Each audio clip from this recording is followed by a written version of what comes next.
Hello and welcome to the channel. I'm Ed the Sandman and I'm joined by Alfred Farius. How are you today, mate? Clandestine. Great vocabulary. That's always how they describe Alpha Legion stuff. Not that I am. That's true, yeah. Brilliant. And it's worth a lot in Scrabble, actually. Which is why the Alpha Legion are famously very, very good. Terrible at Regicide, amazing at Scrabble. Anyway, we're here today to talk about the London Grand Tournament's Invitational, which is taking place next Friday. This is a tournament where they have invited 8 top players to battle it out for champion. So me and Alfred are going to go through the initial matchups that are going to take place next Friday. We're going to go through them list by list. We're going to talk about the gotchas that are in each of these armies. We're going to talk about how they play a bit so you know how to play against them. We're also going to give some predictions as to who we think will win and who we think might win the whole thing. But ultimately, it's about learning what is going on in the meta right now because, of course, the London Grand Tournament is pretty much the largest tournament that's going to happen this year in the world, and it's always one of the largest ones. So it's the highlight of our calendar. We're, of course, both going. And so we want to know how to play against these factions. So, Alfred, let's start off then with the first matchup, and we've got a YouTube clash straight off the bat. We've got Manny from Glasshammer Gaming and we've got Mikey from Hellstorm Wargaming. So Manny is bringing the Adeptus Mechanicus. Manny is, I think, the top ranked player in Europe. He has had some incredible success with actually a bunch of different armies, and he's gone back to the AdMech for this tournament. Mikey is an incredibly good player if you're familiar with his channel, and he's also an avid Space Marine player, so he knows the Iron Hands pretty well at this point. And so I'm going to give a warning right now for the people that might have flashbacks, because we're going to talk about competitive Iron Hands twice in this video, and this could remind people of some dark times in Warhammer's history. So just fair warning on that. But let's start off then here. So we're going to start off with Manny's list, and not too many surprises, I think, here, Alfred, to start off with. Yeah, a little bit of a spam here. You might describe it as. I mean, look, this is a competitive tournament, right? This is some of the top players in the world. This is what you got to expect. If you find the thing that works for you, you got to take 3 of them or 5 of them if you're able to. Some quick highlights with Manny's list. He's gone for that classic Lucius and Mars patrols. And interestingly, what Manny's done is he has gone way in on flyers. There's 5 flyers in this list, which is not something you see every day.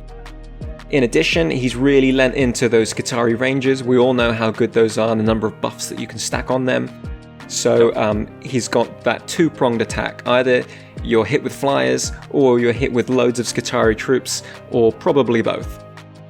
First thing that probably is going to stick out to a lot of people is that he hasn't gone for the Skitarii veteran cohort. So he will have the transhuman, he will have the +1 to save, he will have a whole bunch of buffs on them. But he's not going to have that extra invuln, he's not going to have access to the Feel No Pain, but still damn hard units to shift, especially for 8 points a model. One other thing to note is that looking at the list, you might think that he's starting a bit down on CP. He's paying for these extra patrols, he's paying for a lot of warlord traits and relics. In reality, he's getting a few ways to reduce the cost of stratagems with those holy orders, which means that actually he's got a little bit more CP than you might initially think. So we are just going to talk a little bit as well about the flyers in this list, because a lot of people still aren't familiar with them and just how good they are right now. So we can see 2 types of flyers in Manny's list. So we have the Stratoraptor and we have the Fusilier. Now the Fusilier is a bomber plane. So it flies over units and can deal mortal wounds as it goes over them, and both of them have access to some pretty good shooting, mainly in the form of the Cognis las cannons and the phosphor blasters on the Stratoraptors. And so these are going to mean that the first turn from Manny is going to be absolutely brutal. In addition, the fact that these Fusiliers have got the command uplink upgrade, what that means is that he has access to a stratagem that can turn off the ability of a unit to get affected by auras, which can affect how defensive they are. It can affect what their output is going to be next turn. So it's really strong in the right situation. Now in 9th edition, if a bomber flies over you, even if it flies off the table, which they can now do, it can still drop its bombs. Those bombers can bomb what they want to bomb. And as we've been talking about an incredibly devastating first turn, let's jump into Mikey's list, because I think more than any other matchup we're going to see in this tournament, this matchup has the deadliest first turn roll-off, I think. Whoever gets first turn is going to be at a massive advantage. Of course, Manny's planes are really strong, but they're of course not indestructible, and they can definitely be brought down by Mikey's strong firepower, but likewise they will absolutely do some work on Mikey's firepower. But also he's going to really struggle potentially if Manny starts removing his ability to score quickly into the game. So we've got 2 Iron Hands lists that we're going to look at today, as I mentioned, and this one has a bit more firepower. He's got multiple Dreadnoughts, Invictors, Suppressors, Devastators, even a Sakaran, so he's got a lot of shooting right here. And I just want to jump in with the Invictor Warsuits. I think that's one of the things that will be really key first turn. Those Warsuits can put out a lot of damage. They can't really tag AdMech that well because AdMech have ways of falling back and shooting. However, if they go second, those Warsuits are going to die pretty quickly to AdMech firepower. Yeah, I think it's also the move blocking that they'll provide quite early on for Mikey that's going to be really, really important if he plays that correctly.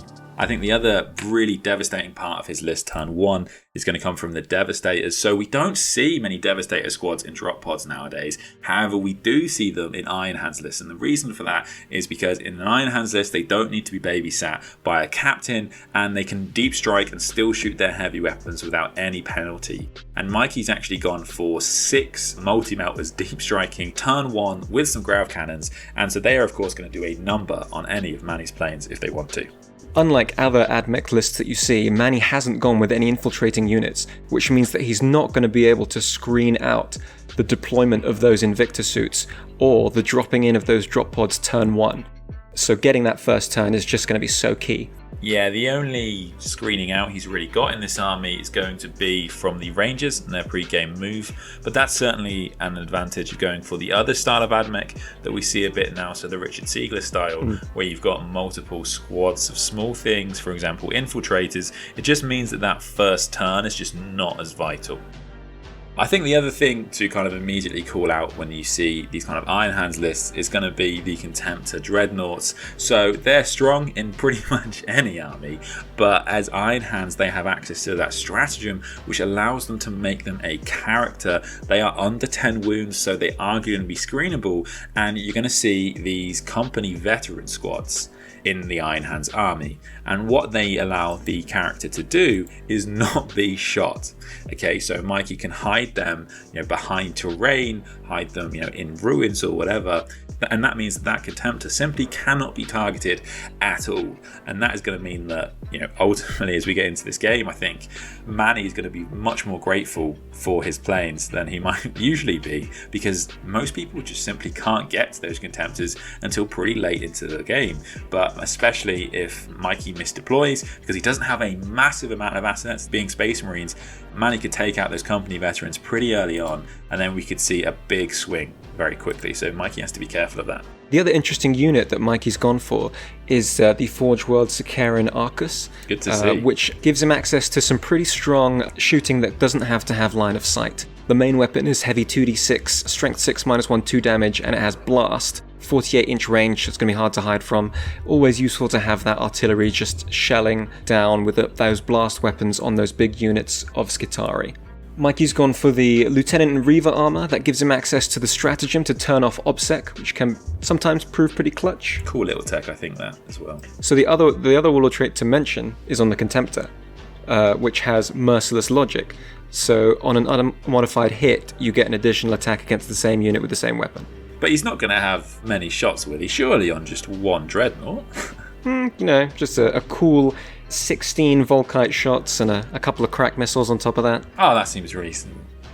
Also worth noting for Mikey is that he actually hasn't gone for Iron Hands specifically, he's gone for a successor, so he's gone for Master Artisan and Whirlwind of Rage. This means that he can have his units a bit more spread out, and he's got that Master Artisan reroll, but also he has Whirlwind of Rage to give his units just that little bit more combat punch, and that's going to be really key, because you can't just lean wholly into shooting, you need to be able to have that combat threat as well, so you can be active in more phases of the game.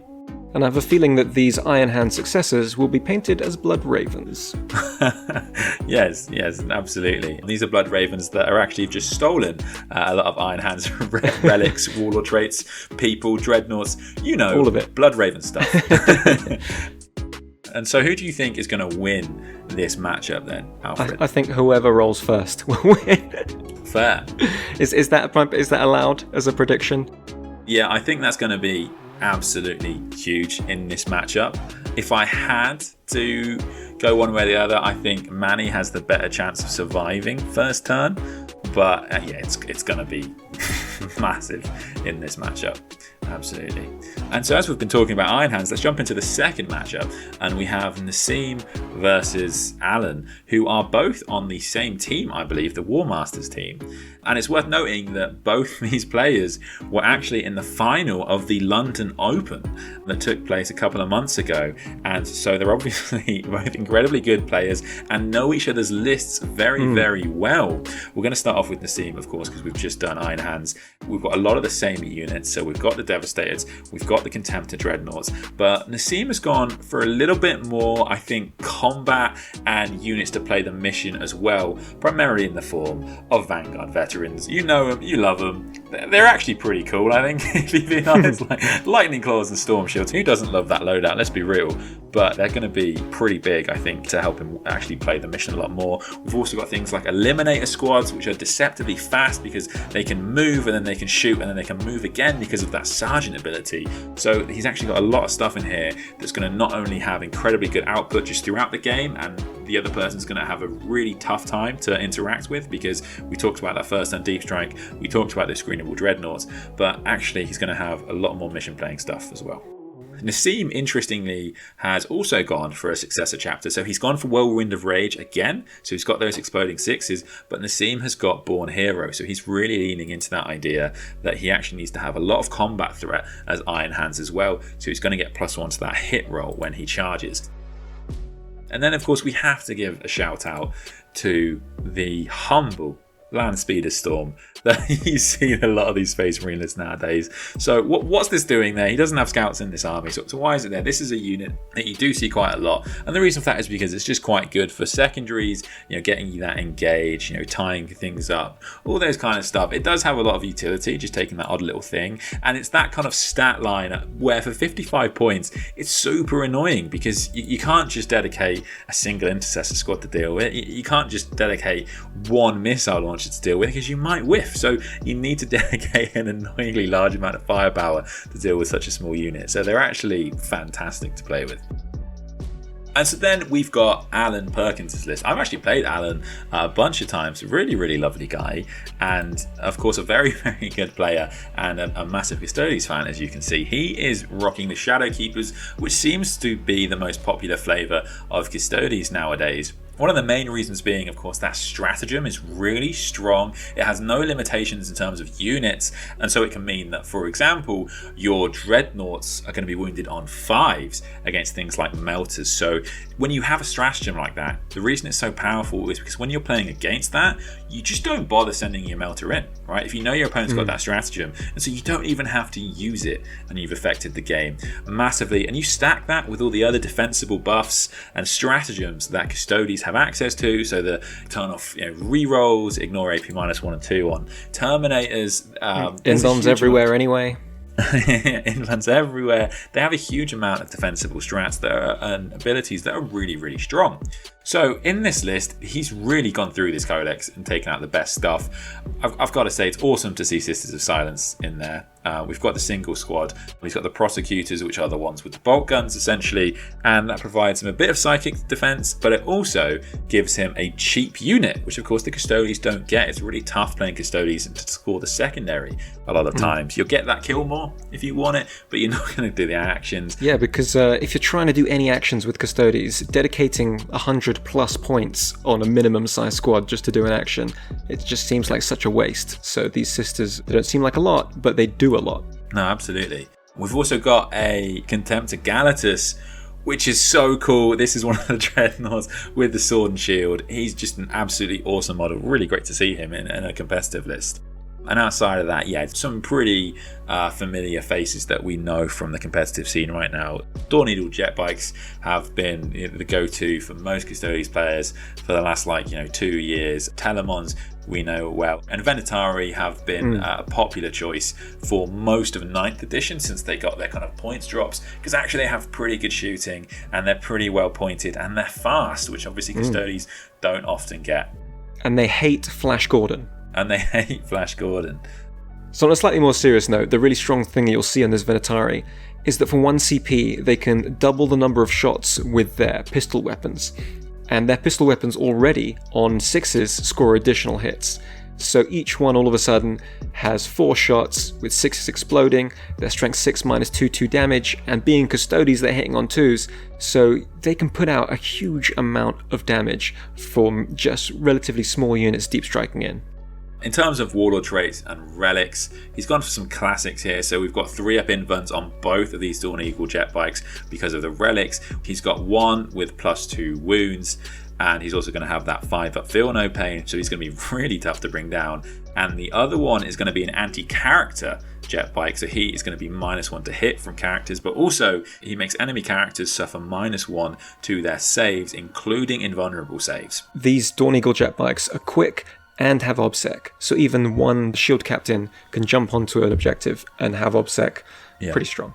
In lists like this, I often find it's things like the Venatari and the bikes that become the easiest things to kill, and you wouldn't necessarily think that for stuff like the bikes. Also worth noting for them that he's gone for the salvo launchers, and that's because he wants that little bit of extra anti-tank, because of course they're going to take big chunks out of his dreadnoughts.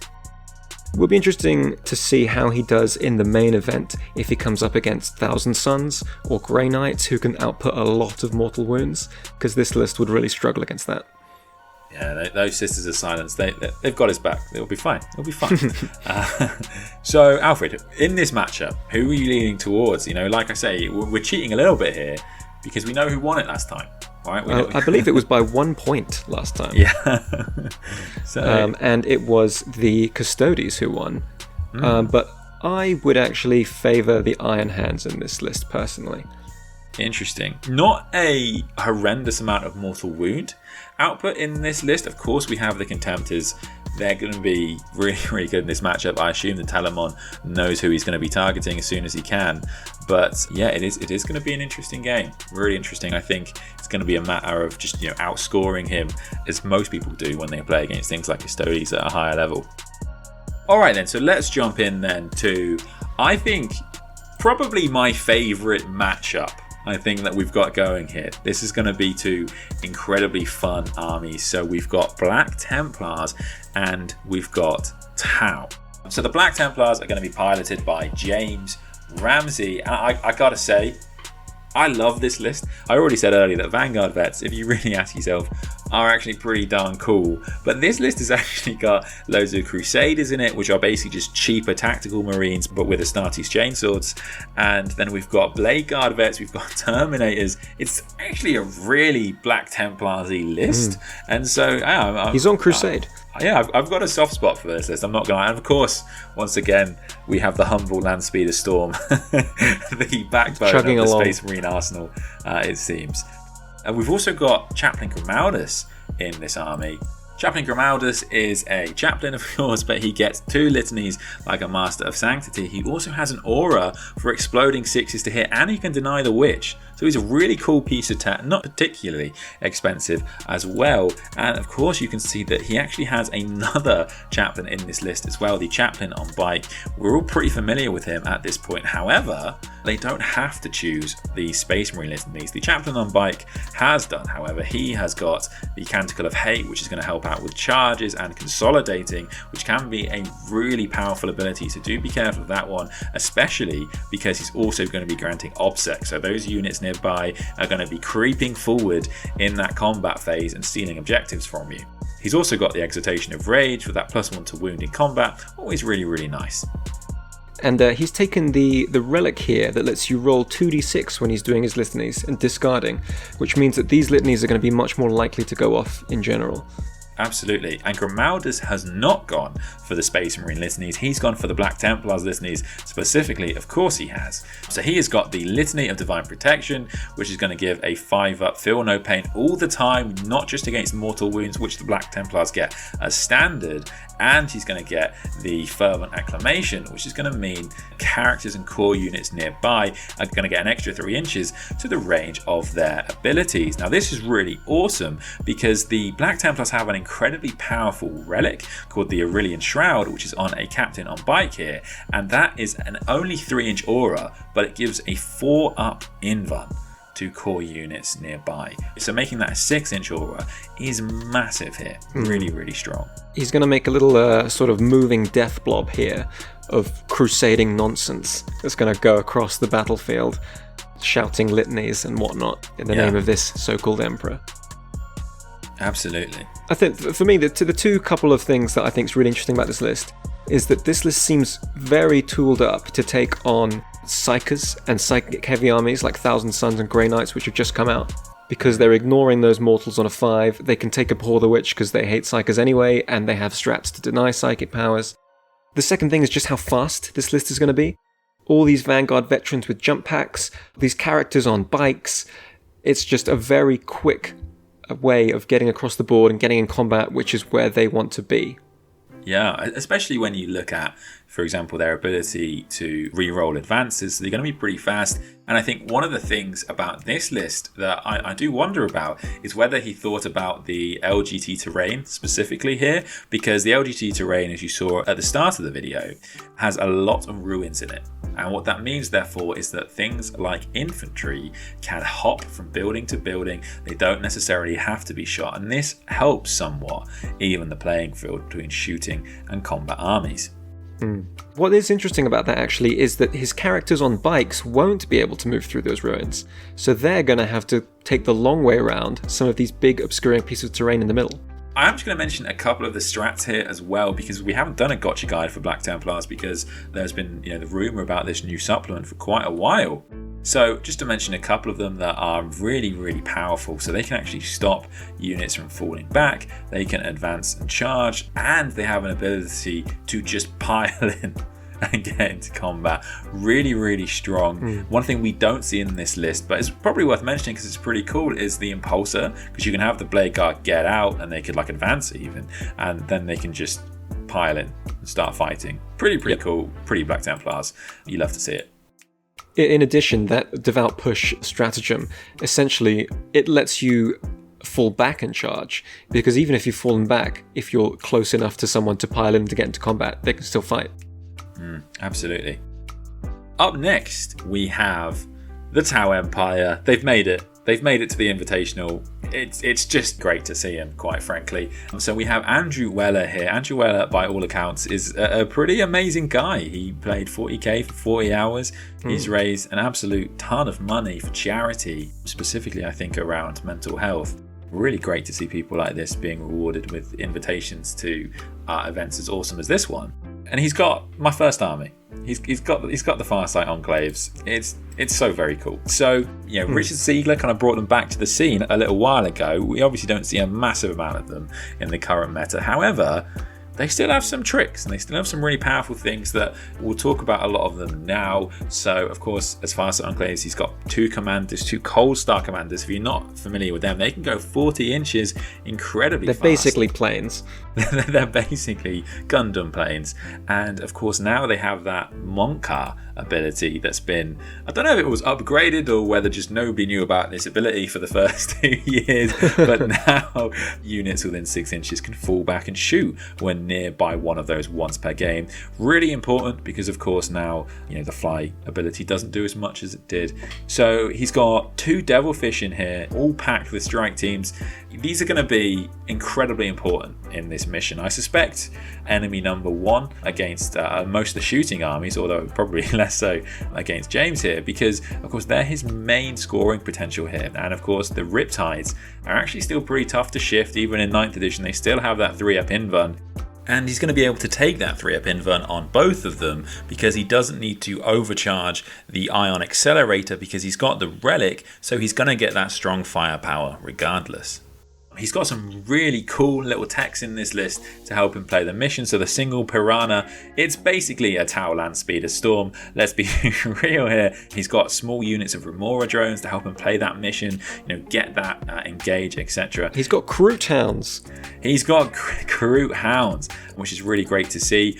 And then finally, he has got these Crisis battle suits. He's only got 4 in the list because they're annoyingly expensive. He's gone primarily for missile pods. Really awesome little weapon. I think the most diverse of the Crisis suit weapons right now. He's also got the relic for the air bursting fragmentation projector. He's going to have 1 Crisis suit with a 2-up save, and they're going to be able to ignore AP-1 and 2 just to make them that little bit more survivable. You can also give them a feel no pain from a stratagem. It's going to really help them out, especially with drone support. Really awesome little tech there, I think. I mean, there's a distinct lack of Farsight himself, which I'm disappointed in. Yeah, I guess. But at the same time, there are definitely some traits of Oshava in this list for sure. So, Alfred, we've got a shooty army and we've got a combat army here. Who are you going to give it to? Who do you think is going to win this one? I predict that the Kroot hounds will run in and screen everything. The Black Templar can't get close, and then the Tau will shoot the crap out of them. He won't know what hit him. I'm just going to go big. It's Tau. You're going for the Tau. Interesting. I am tempted to lean away from my delicious blueberries, to be honest. I'm going to give it to the Black Templars in this matchup. I think that due to the nature of the terrain, I think they're going to be able to hide pretty well. I think one of the things that Andrew's going to have to be really careful of when he moves these units is to not actually give James extra movement, because that's what a lot of these units can do if you're not careful. They allow you to get that charge off, and then you can absolutely slingshot yourself across the board if you need to. So I'm going to give it to the Templars, but it'd definitely be an interesting one. I could see it going either way. I do think it's going to be an interesting one. Because as well, you got to remember that the heavy burst cannon on the Riptide is just a marine killer. Absolutely. And then we are on to the final matchup. And if you're just a competitive 40k fan, this is what you came here to see.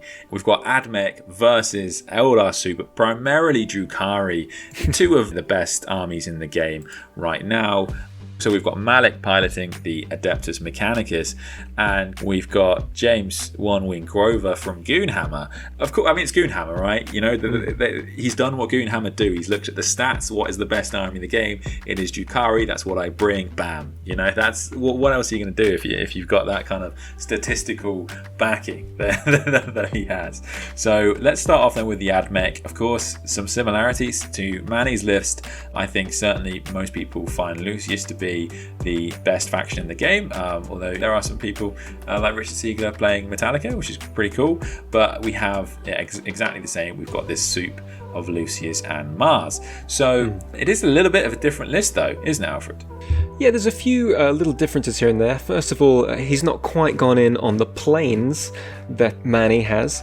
The other interesting thing is that he's gone for a lot more of the Cerberus Raiders, those little doggo boys. I absolutely love this tech because I think if you go and watch a lot of the top players play on stream, you see some really cool play with these. I think one of my favorite things that they do is they'll line an objective marker, quite easy to do with these massive bases, and then when they're charged they just move off the objective marker, and this then means that the opponent can't make the charge, but it also means that if they shoot them off the objective, they still can't get onto the objective, so it really stops that objective going to your opponent. It might not guarantee that you have it, but still amazing for denying points. And the other thing that you can do with them that's a little bit cheeky, because he's got them in the Mars detachment, is that they can be a target of Wrath of Mars, and they can target characters. So all of a sudden, this unit can put out a load of mortal wounds on your characters out of nowhere. It's pretty tasty. Yeah. We do have the Taraxii still in this list. They are no longer untargetable. I think we're grateful of that fact, but still really, really strong unit to be able to go back into Deep Strike like that. Amazing for playing the mission. And we do have some big blobs of Skitarii, which are, we know how good they are. He has got the Infiltrators in this list, which, as you mentioned earlier, Alfred, is going to really help him in some matchups. I think having those infiltrating units massively impacts the effect your opponent's first turn can have. For sure. And of course, the other thing, which was the bane of when this book came out, he has kept his Iron Strider Ballistari, the Laz chickens, as they are affectionately known. They've still got great damage output. I mean, to some people. They've still got great damage output. It's really hard to hide from their guns because they've got a really long move as well. And in Mars, it doesn't matter quite as much that they've lost some of their rerolls because they'll have inbuilt rerolls being Mars. Yeah, and I think to actually capitalise on that, he's actually split them up into individual units to get maximum use of those rerolls, which is a clever little thing to do there. And then finally, we're going to end with some Eldari. It's nice to see a bit of Eldari in the tournament, and it's really, really nice to see some craft worlds. They're still alive and kicking, it seems, even in a single detachment. So not too many surprises here. The Drukhari don't have access to much ignoring line of sight shooting, and the Eldar can provide that for them, and they have access to the Dark Reapers, which are still really good. They got a bit of a points drop, and so they're really, really strong. And of course, their psychic powers are still really great. So yeah, they're a really, really cool little tech. What craft worlds do exceptionally well is bring down one big tough thing, because that's the way their psychic powers work. They can just stack them all on, and even just having Doom and Executioner is really going to help them bring down some big targets with all of that craft world shooting, and it's going to allow him to assassinate characters, etc., where he needs to. So he's also taken some Drukhari. Interestingly, because he's souped in those craft worlds, he's not going to get that power from Pain. So he's not going to get the 6-up invuln at the start of the game, or the advance and charge from turn 2 onwards. But still, Drukhari without those things are very strong. He's got Drazar. We all know that he's a blender in combat. A load of Incubi to go with him. Raiders, Venoms, Scourges. Gives him a lot of speed, a lot of protection for his relatively weak units inside. And then, of course, in another detachment, he's got the Super Succubus with all the extra attacks, all the poison. I've fought against these and I don't like them. And of course, the Drukhari are going to do what they do best, which is massively mess with your ability to control the combat phase. Of course, he has those fight lasts on Drazar and the Incubi, but being Cult of Strife in that Witch Cult detachment means he also has a bunch of units fighting first. Really, really cool. And you know how strong those mandrakes can be at playing their mission, being able to redeploy, and they're actually annoyingly tough to shift, especially for only 75 points. So predictions then, Alfred. Who are you going with? Are you going with the Admech or are you going with the Drukhari? I saw on Goonhammer earlier, James did write an article and he actually said that he's not feeling particularly confident going into this matchup. Do you think he has good reason to be, or do you think actually you're going to give it to Drukhari? So I'm going to give this one to the Admech. He has ways of ignoring ballistic skill and hit modifiers, which is something that usually Eldari will take as a defensive tech. And in addition, he's just got that firepower to blow those raiders up and kill what's inside. Yeah, I'm inclined to agree. I think generally Admech do better in this matchup. However, I think it's also part of the fact that a lot of James's choices, which are absolutely great choices and really solid, won't necessarily help him in this matchup. I definitely think it will be an amazing game though. Two really, really strong armies. Which leads us on then to the conclusion then, Alfred. So overall, all right, who do you think is going to take this one? It's just your reputation on the line. so who are you going to go with? Now, this is slightly dependent on who goes first, but I'm going to put it on Manny, assuming that he takes first turn. There's no way that you can hide from that 50% chance it's Manny. 50% chance it's Manny, right? Yeah. Because, in fact, even if he goes second, I still think he's got a fair chance versus Mikey. Those planes will just ruin anyone's day. It's just a lot to deal with. Yeah, I think that's completely fair. It's a list that if you go first, he's still got a pretty good chance, but if you go second, Emperor help you. Like this, that's going to be devastating. I want the Tau to win. Of course, I want the Tau to win. The People's Champion. Yeah, absolutely, the People's Champion, yeah. And so, but who do I think will win this? I really like the Seams list. I kind of think he's got a bit of an anti-meta bit of loadout here. I think if you look at a lot of those choices, you can see how they would be good in the Drukhari matchups and the Admech matchups. Weirdly, I guess playing Alan might be one of the harder matchups he'll get here, because it's a very different kind of game, and that's why new custodians often do well. There can be a bit of a gatekeeper army in that respect, but yeah, I'm secretly thinking he might, but absolutely, it's a very tough one to call. These are all really, really good armies, and it's going to be a hell of an invitation, I think. For sure. And in fact, just looking at the brackets, if I had to predict it, I would say that it might be a double Admech in the final. Oh, yeah, I mean, that will be a game. A game of who goes first, once again. So yeah, it's going to be a really, really interesting tournament. We will both be there, absolutely. I'll be taking my Genestealer Cults. Alfred will be taking his Graffiti Quins. Please do come and say hi. It'll be really great to meet people. And yeah, let us know what you're taking. Let us know, who you think is going to win this Invitational. Do you think any of these lists can go all the way in the LGT? I think there's definitely arguments to say that all of these have a reasonably good chance, especially with such good players. But yeah, let us know what you guys think, and yeah, we'll see you for the next video.